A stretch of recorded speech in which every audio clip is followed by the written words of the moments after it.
Hello.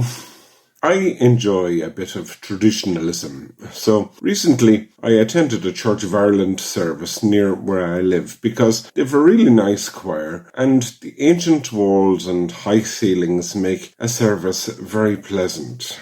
The rector I have heard preaching a few times and he does seem to be very knowledgeable. I've learned a few things from listening to him. However, on this occasion, there was a woman preacher who has publicly declared that she has a wife. So do the math. Near where I come from, we now have a homosexual appointed to preach in God's house. How did it come to this? One only needs to read St. Paul's letter to the Romans, chapter 1, just to find at least some answers. God has given them up to vile passions. Even the women exchanged the natural use for what is against nature. That's what it says in verse 26. In recent years, the Catholic Church has disgraced itself for all to see. Now, not all priests and nuns interfered with children and persecuted unmarried mothers, but the sins weren't stamped out and the wolves weren't purged.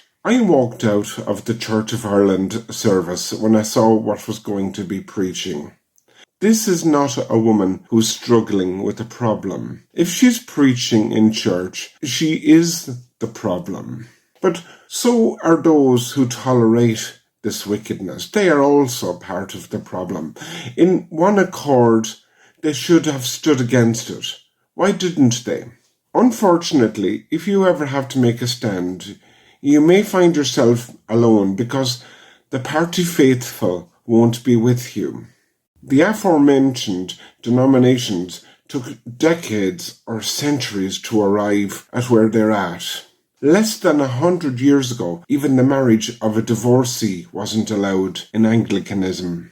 But before we come down hard on Anglicanism and Catholicism for allowing these sins, we need to look at just how it happened. We need to look at the planks in our own eyes. Even in congregations only a few decades old, corruption has already set in. Pastors and elders, those in charge of souls and pews, have failed to take necessary measures. The word of the Lord was no longer held as final. Personal feelings, general feelings, and political correctness took preeminence. Imaginations, sensations, and downright cracked notions were called dreams and visions. In their own vanities, leaders allowed people into prominence who ingratiated themselves to them. Revelation 2:20 gives us at least some insight.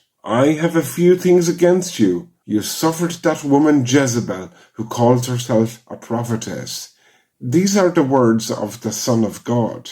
Then we saw bullying, manipulation, intimidation, control, domination, gaslighting, competition, and jostling for position. These were all left unchecked. St. James said, where envying and selfish ambition are, there is every evil thing. When I was young in the faith, a church elder said to me, don't sweat the small stuff. Yeah, there may be some element of truth in that because we don't want to be nitpicking fault-finders either. But Solomon says that we're supposed to catch the little foxes that spoil the vines. So if we don't deal with the seemingly small matters, not only society but the church itself will also go into free fall. Lord Jesus, help us all.